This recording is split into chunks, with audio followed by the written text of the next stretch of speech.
എല്ലാവർക്കും സ്വാഗതം.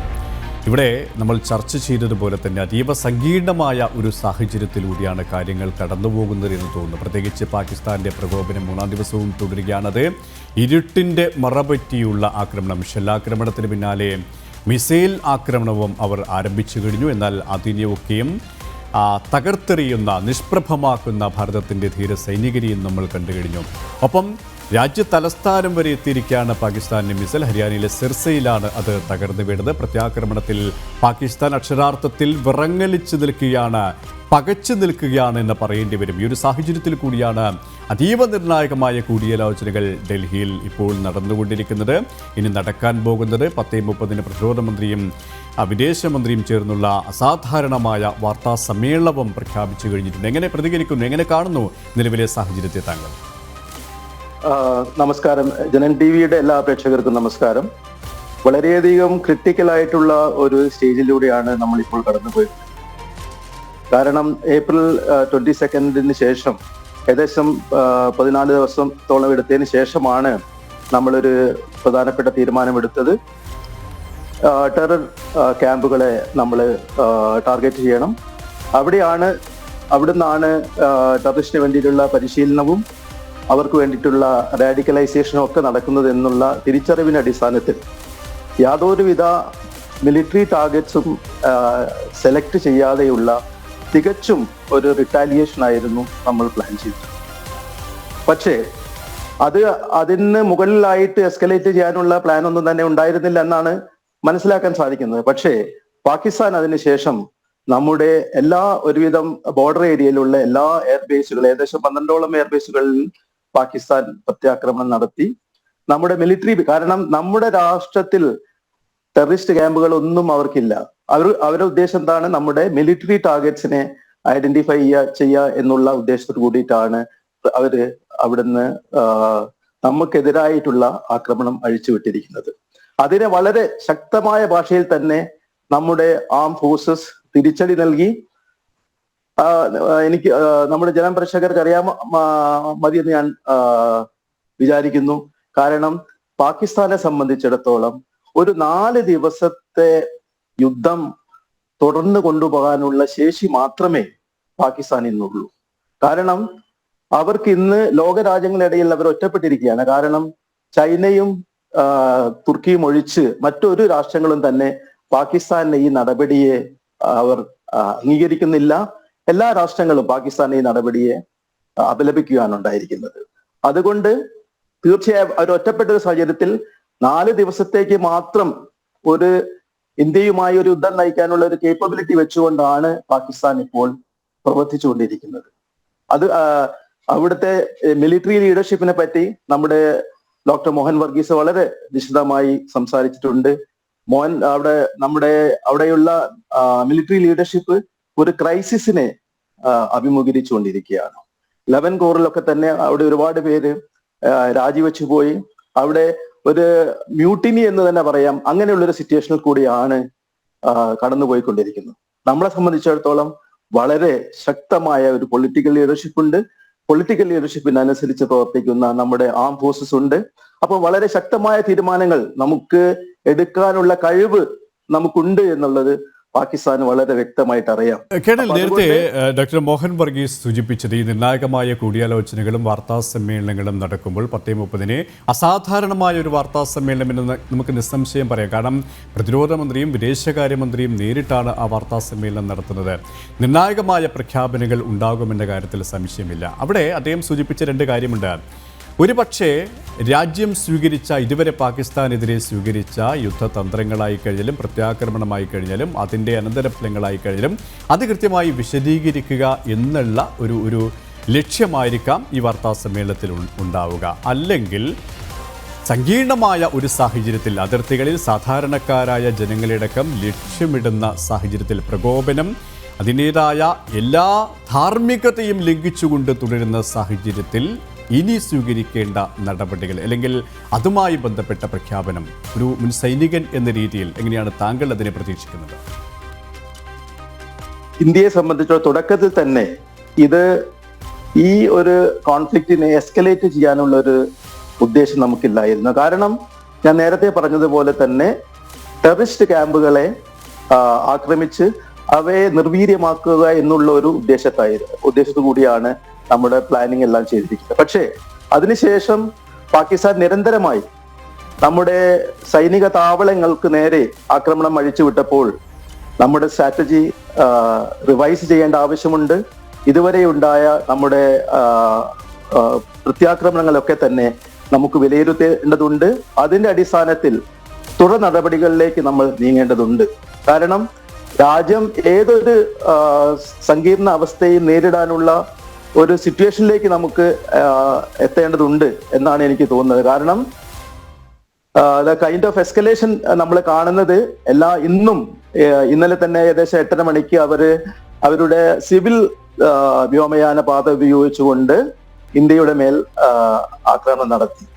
അപ്പൊ അത് കാരണം എന്താ വെച്ചാൽ നമ്മുടെ വളരെ എയർഫോഴ്സിന്റെ വളരെ തന്ത്രപരമായ നീക്കത്തിലൂടെയാണ് അവർ പരാജയപ്പെട്ടത്. കാരണം നമ്മൾ വല്ല ഒരു തെറ്റും സംഭവിക്കുകയായിരുന്നെങ്കിൽ ഏതെങ്കിലും ഒരു സിവിൽ എയർക്രാഫ്റ്റിനെ നമ്മൾ വെടിവെച്ച് വീഴ്ത്തുകയാണെങ്കിൽ എപ്പോഴും അതൊരു ഇന്റർനാഷണൽ കമ്മ്യൂണിറ്റിക്ക് മുമ്പിൽ വളരെയധികം വലിയൊരു പ്രശ്നമായിട്ട് മാറുമായിരുന്നു. അതിന് നമ്മുടെ എയർഫോഴ്സ് വളരെ ക്രിയാത്മകമായി പ്രതികരിച്ചത് കൊണ്ട് അങ്ങനെ ഒരു സിറ്റുവേഷൻ ഒഴിവാക്കാൻ വേണ്ടി പറ്റി. എപ്പോഴും പാകിസ്ഥാന്റെ സൈഡിൽ നോക്കുകയാണെങ്കിൽ അവരെപ്പോഴും ഒരു വിക്ടിം കാർഡ് ആണ് പ്ലേ ചെയ്യാൻ വേണ്ടി ആഗ്രഹിക്കുന്നത്.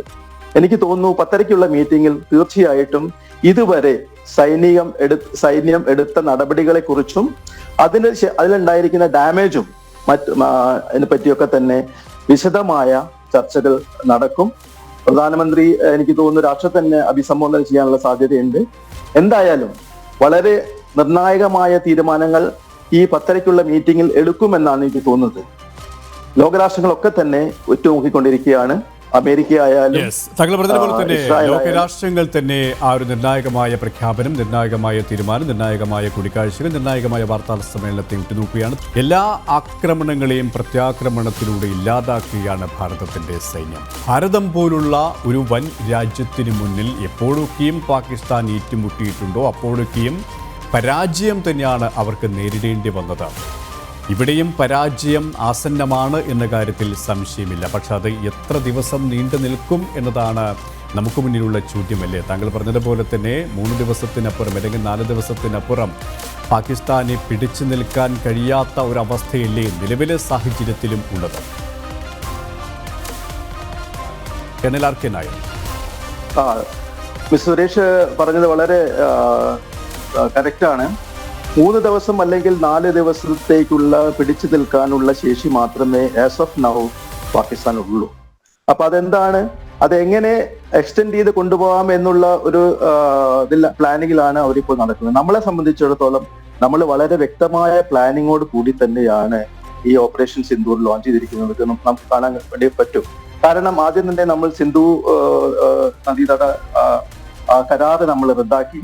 പാകിസ്ഥാനിലേക്കുള്ള വെള്ളത്തിന്റെ അളവ് നമ്മൾ കുറച്ചു. അതോടൊപ്പം തന്നെ നമ്മുടെ ഫോറിൻ മിനിസ്റ്റേഴ്സും ബാക്കിയുള്ള വിദേശകാര്യ വക്താക്കളൊക്കെ തന്നെ എല്ലാ രാജ്യങ്ങളുമായി ബന്ധപ്പെട്ട് യൂറോപ്യൻ യൂണിയൻ ആയാലും അമേരിക്കയായാലും ഇസ്രായേൽ ആയാലും റഷ്യ ആയാലും ഒക്കെ തന്നെ എല്ലാവരുമായി ഇടപെട്ട് നമ്മുടെ സിറ്റുവേഷൻ അവർക്ക് വളരെയധികം വ്യക്തമായി അവർക്ക് വിവരിച്ചു കൊടുത്തതിന് ശേഷമാണ് നമ്മൾ ഇങ്ങനെ ഒരു തീരുമാനത്തിലേക്ക് പോയിരിക്കുന്നത്. ഇന്ത്യയുടെ പ്രേരശേഷിയെ പറ്റി പാകിസ്ഥാന് നന്നായി അറിയാം. അതിൽ അവർക്ക് യാതൊരു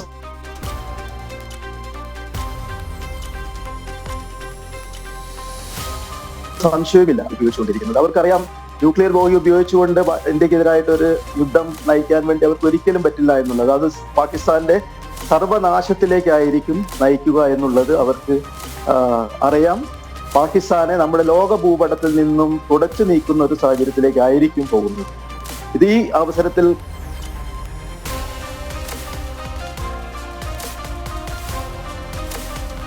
പണ്ട് നമുക്ക് ഈ ഭീകരവാദം, പാകിസ്ഥാനിൽ നിന്നുള്ള ഭീകരവാദം തുടച്ചു നീക്കണമെങ്കിൽ പാകിസ്ഥാൻ ഇനിയും ബംഗ്ലാദേശിനെ നമ്മൾ അടർത്തി മാറ്റി അതോടൊപ്പം തന്നെ സിന്ധിലും ബലൂചിസ്ഥാനിലും പഞ്ചാബിലും ഒക്കെയുള്ള ഈ പ്രദേശങ്ങളെ 3ആയി വിഭജിച്ച് കഴിഞ്ഞാൽ മാത്രമേ പാകിസ്ഥാന്റെ മണ്ണിൽ നിന്നുള്ള ഭീകരവാദ പ്രവർത്തനങ്ങളെ നമുക്ക് തുടച്ചു നീക്കാൻ വേണ്ടി പറ്റൂ. അതിനായി നേരത്തെ തന്നെ നമ്മുടെ ഡിഫൻസ് മിനിസ്റ്റർ പറഞ്ഞിട്ടുണ്ട്, POK തിരിച്ചെടുക്കുക, POK പിടിച്ചെടുക്കും എന്ന് നമ്മളൊരു പറഞ്ഞിട്ടുണ്ട്. എന്തായാലും ആ ലക്ഷ്യത്തിലേക്ക് നമുക്കിനിയും സഞ്ചരിക്കാനുണ്ട് എന്നാണ് എനിക്ക് പറയാനുള്ളത്. ഏതായാലും പ്രത്യാക്രമണം വളരെ ശക്തമാണ്. നമ്മുടെ എല്ലാ തരത്തിലുള്ള അത് ആർമിയുടേതായാലും നേവിയുടേതായാലും എയർഫോഴ്സിന്റെ ആയാലും എല്ലാ വിഭാഗങ്ങളുടെയും വളരെ ഒരു കോർഡിനേറ്റഡ് ആയിട്ടുള്ള ഒരു എഫർട്ടാണ് ഇവിടെ നമുക്ക് കാണാൻ വേണ്ടി. കേണൽ ആർക്കൻ നായർ, ഇവിടെ ഈ സൈന്യത്തിന്റെ ഒരു ശക്തി, ഒരു ബലാബലം, അത് പരിശോധിക്കുമ്പോഴും ഭാരതത്തെക്കാൾ എത്രയോ ചെറുതാണ് പാകിസ്ഥാൻ എന്ന് നമുക്ക് മനസ്സിലാക്കാൻ സാധിക്കും. അതുകൊണ്ട് തന്നെയാണ് ഭാരതത്തിൻ്റെ സൈനിക ശേഷിയുടെ 1% മാത്രമേ ഇപ്പോൾ ഉപയോഗിച്ചിട്ടുള്ളൂ. ആ ഒരു ചെറിയ ശതമാനത്തിൽ പോലും പാകിസ്ഥാൻ വിറങ്ങലിച്ചു നിൽക്കുന്ന ഒരു സാഹചര്യം. അങ്ങനെ നോക്കുമ്പോൾ ഏത് തരത്തിലാണ് സൈനികപരമായിട്ടുള്ളൊരു ബലാബലത്തെ താങ്കൾ വിലയിരുത്തുന്നത്? സൈനികമായുള്ള ഒരു ബലാബലത്തെ നമ്മൾ വിലയിരുത്തുകയാണെങ്കിൽ ഞാൻ നേരത്തെ പറഞ്ഞ മാതിരി നമ്മുടെ വളരെ സ്ട്രാറ്റജിക് ആയിട്ടുള്ള യാതൊരു വെപ്പൺ സിസ്റ്റവും നമ്മൾ യൂസ് ചെയ്തിട്ടില്ല. നമ്മുടെ പ്രത്യാക്രമണങ്ങളൊക്കെ തന്നെ അത് മിസൈൽ ടെക്നോളജി ആയാലും ഡ്രോണുകളായാലും ഒക്കെ ഉപയോഗിച്ചു, അല്ലെങ്കിൽ നമ്മുടെ ആർട്ടിഫിഷ്യലിംഗ് ഉപയോഗിച്ചിട്ടുള്ള ആക്രമണങ്ങളാണ് നമ്മൾ കൂടുതലും നടത്തുന്നത്. അതൊക്കെ തന്നെ ആവശ്യമായ ഒരു ഘട്ടം വരുമ്പോൾ ഈ സിറ്റുവേഷൻ ഇനിയും എസ്കലേറ്റ് ചെയ്യുകയാണെങ്കിൽ മാത്രമേ നമ്മുടെ ബാക്കിയുള്ള സന്നാഹങ്ങളൊക്കെ തന്നെ പിക്ചറിലേക്ക് വരികയുള്ളൂ. അതുകൊണ്ട് അത് പാകിസ്ഥാന് നന്നായി അറിയാം. അതുകൊണ്ടാണ് 2-3 ദിവസത്തിനുള്ളിൽ ഇന്റർനാഷണൽ പ്രഷർ കൊണ്ട് തന്നെ പാകിസ്ഥാൻ ഈ പ്രത്യാക്രമണങ്ങൾ, ഈ നമ്മുടെ ഭാരതത്തിന് മേലുള്ള ആക്രമണങ്ങളിൽ നിന്നും തികച്ചും പിന്തിരിയും എന്നാണ് ഞാൻ പ്രതീക്ഷിക്കുന്നത്. എന്തായാലും നമ്മൾ ഒരിക്കലും തന്നെ നമ്മുടെ ഗാർഡ് നമ്മൾ കുറയ്ക്കാൻ വേണ്ടി പോകുന്നില്ല. നമ്മുടെ എപ്പോഴും നമ്മൾ സജ്ജരാണ്. ആർമി ആയാലും നേവി, എയർഫോഴ്സ് ആയാലും എല്ലാവരും തന്നെ എല്ലാ തരത്തിലുള്ള പ്രതിസന്ധികളെയും നേരിടാൻ വേണ്ടി റെഡിയായിക്കൊണ്ടിരിക്കുകയാണ്. താങ്കൾ പറഞ്ഞു വെച്ചു, ഈ ഒരു 3-4 കൂടിപ്പോയാൽ ഒരു 5 ദിവസത്തിനകം പാകിസ്ഥാന്റെ ശക്തി ഉണ്ടാകില്ല. ശക്തി ക്ഷയിച്ച ഒരു പാകിസ്ഥാന് പിന്മാറാതെ നിർവാഹവുമില്ല. പക്ഷേ അവിടെ പാകിസ്ഥാനെ സംബന്ധിച്ചിടത്തോളം നമുക്കറിയാം, ഇപ്പോൾ പാകിസ്ഥാന്റെ പ്രധാനമന്ത്രിയായി കഴിഞ്ഞാലും സൈനിക മേധാവിയായി കഴിഞ്ഞാലും ഒളിവിൽ പോകുന്ന ഒരു സാഹചര്യം. പല രാഷ്ട്രീയ നേതാക്കളും സൈനിക നേതാക്കളും ബഹ്റിനടക്കമുള്ള ഗൾഫ് രാജ്യങ്ങളിലേക്ക് പോകുന്ന ഒരു സാഹചര്യം. അങ്ങനെ ഒരു നിയന്ത്രിക്കാൻ ആളില്ലാത്ത ഒരവസ്ഥയിലേക്ക് പാകിസ്ഥാൻ പോകുമ്പോൾ പല ആളുകളിലേക്ക് ഈ മേധാവിത്വം കടന്നു വരുമ്പോൾ അവർ ഉണ്ടാക്കുന്ന ഒരു പ്രകോപനം, അതിനെ എത്രത്തോളം സൂക്ഷ്മതയോടെ നമ്മൾ ജാഗ്രതയോടെ സമീപിക്കേണ്ടിയിരിക്കുന്നു? നമ്മൾ തീർച്ചയായിട്ടും വളരെ ജാഗ്രതയോടുകൂടി തന്നെയാണ് ഈ സമീപനത്തെ അഭിമുഖീകരിക്കേണ്ടത്. കാരണം എവിടെയായാലും ഒരു നേരത്തെ നമ്മുടെ ഡോക്ടർ മോഹൻ പറഞ്ഞ മാതിരി ഒരു പൊളിറ്റിക്കൽ ലീഡർഷിപ്പ് ഉണ്ടായിരുന്നെങ്കിൽ അവരുമായിട്ട് നെഗോഷിയേറ്റ് ചെയ്യാനുള്ളൊരു അവസരം ഉണ്ടായി. ഇവിടെ ഒരു പൊളിറ്റിക്കൽ ലീഡർഷിപ്പ് ഇല്ല. എല്ലാ കാര്യങ്ങളും അവരുടെ ആർമി തന്നെയാണ് ഡിസൈഡ് ചെയ്യുന്നത്. നമ്മളെ സംബന്ധിച്ചിടത്തോളം നമുക്ക് വളരെ സ്ട്രോങ് ആയിട്ടുള്ള ഒരു പൊളിറ്റിക്കൽ ലീഡർഷിപ്പും മിലിറ്ററി ലീഡർഷിപ്പും ഉള്ളതുകൊണ്ട് നമുക്ക് നമ്മുടെ ആയിട്ടുള്ള ചർച്ചകളൊക്കെ തന്നെ നയിക്കാൻ വേണ്ടി വളരെ വിദഗ്ധരായ നമ്മുടെ രാഷ്ട്രീയ നേതൃത്വം നമുക്കുണ്ട്. അവരുമായിട്ട് ചർച്ച ചെയ്തിട്ട് കാര്യങ്ങളുടെ പരിസമാപ്തിയിലേക്ക് എത്തിക്കാൻ വേണ്ടി പറ്റും. പക്ഷേ പാകിസ്ഥാനിലെ സിറ്റുവേഷൻ വളരെയധികം ഡിഫറെന്റ് ആണ്. പക്ഷെ ഇതിൽ വേറൊരു കാര്യം നമ്മൾ കാണേണ്ടതുണ്ട്. ഇന്ത്യ ഒരു ലോകശക്തിയായി വളർന്നുകൊണ്ടിരിക്കുകയാണ്. നമ്മുടെ 2027 അല്ലെങ്കിൽ 2036 ആകുമ്പോഴേക്കും ഒരു 3 ട്രില്യൺ എക്കണോമിയായി മാറുന്ന ഒരവസ്ഥയിലേക്ക് നമ്മൾ പുരോഗമിച്ചുകൊണ്ടിരിക്കുകയാണ്. അപ്പൊ സാമ്പത്തികമായി ഈ അവസ്ഥയെ, സാമ്പത്തികമായി ഇന്ത്യയെ തകർക്കുക എന്നുള്ളൊരു ലക്ഷ്യം കൂടി ഈ പാകിസ്ഥാന്റെ ഭാഗത്തു നിന്നുണ്ട്. കാരണം അവരേതായാലും തകർന്നു കഴിഞ്ഞു, അവർക്കിനി ഒന്നുമില്ല അവിടെ. കാരണം അവർ ചൈനയുടെ അടുത്തേക്കും തുർക്കിക്കും മറ്റ് രാഷ്ട്രങ്ങളുടെ ഇടയിലേക്ക് കൈനീട്ടുന്ന ഒരവസ്ഥയാണ് ഉണ്ടായിരിക്കുന്നത്. അപ്പം അതുകൊണ്ട് പാകിസ്ഥാൻ എന്തായാലും സാമ്പത്തികമായി തകർന്നുകൊണ്ട് ഇന്ത്യയുടെ സാമ്പത്തിക ശേഷി, ഇന്ത്യയുടെ സാമ്പത്തിക വളർച്ചയെ തടയിടുക എന്നുള്ള ഒരു ഉദ്ദേശം കൂടി ഇതിന് പിറകിലുണ്ട്. നമ്മുടെ കാരണം ഈ ഒരു യുദ്ധം എന്ന് പറഞ്ഞു കഴിഞ്ഞാൽ ഒരുപാട് എക്സ്പെൻസീവ് ആയിട്ടുള്ള ഒരു കാര്യമാണ്, ഒരുപാട് ചെലവുകളുണ്ട്. കേണൽ ആർക്കൻ നായർ, ഇവിടെ പറഞ്ഞു വെച്ചതുപോലെ തന്നെ സാമ്പത്തികമായ പാകിസ്ഥാന്റെ അടിത്തറ തകർന്നു. ബലൂച്ചിലടക്കം വലിയ കലാപങ്ങൾ പാകിസ്ഥാൻ സർക്കാരിനെതിരെ ഉയർന്നു കഴിഞ്ഞു. ഇമ്രാൻഖാൻ അനുകൂലികൾ പരസ്യമായി തെരുവിലിറങ്ങി സർക്കാരിനെയും സൈന്യത്തെയും വെല്ലുവിളിക്കുന്ന ഒരു സാഹചര്യമുണ്ടായി. അതുകൊണ്ട് തന്നെ അധിക ദിവസം പാകിസ്ഥാൻ പിടിച്ചു നിൽക്കില്ല. പ്രത്യേകിച്ച് ഇവിടെ പറഞ്ഞു വെച്ചതുപോലെ തന്നെ അമേരിക്കയടക്കമുള്ള ലോകത്തെ വൻ ശക്തികൾ ഇത്തരത്തിൽ കൃത്യമായ നിലപാട് പാകിസ്ഥാനോട് പറഞ്ഞ ഒരു സാഹചര്യത്തിലല്ലേ? ഡിനി പറഞ്ഞതിൽ ഒരു കാര്യം ഞാൻ ആഡ് ചെയ്യാൻ ആഗ്രഹിക്കുകയാണ്. നമ്മുടെ സൗദി അറേബ്യ കഴിഞ്ഞ ദിവസങ്ങളിൽ പത്രവാർത്തകളൊക്കെ തന്നെ വായിച്ചിട്ടുണ്ടാവും, ഒരു ഇനീഷ്യേറ്റീവ് എടുത്തിട്ടുണ്ട്. ഇന്ത്യയും പാകിസ്ഥാനുമായി മീഡിയേറ്റ് ചെയ്യാൻ വേണ്ടിയിട്ടുള്ള ഒരു ശ്രമം നടക്കുന്നുണ്ട്. സൗദി അറേബ്യയിലുള്ള അവരുടെ വക്താവ് ഇവിടെ വന്നതിന് ശേഷം, നമ്മുടെ രാജ്യത്ത് സന്ദർശിച്ചതിന് ശേഷം പിന്നീട് പാകിസ്ഥാനിൽ പോകുന്നുണ്ട്. അപ്പൊ അവരുടെ ഒരു ഇൻഫ്ലുവൻസും നമുക്ക് ഈ കാര്യത്തിൽ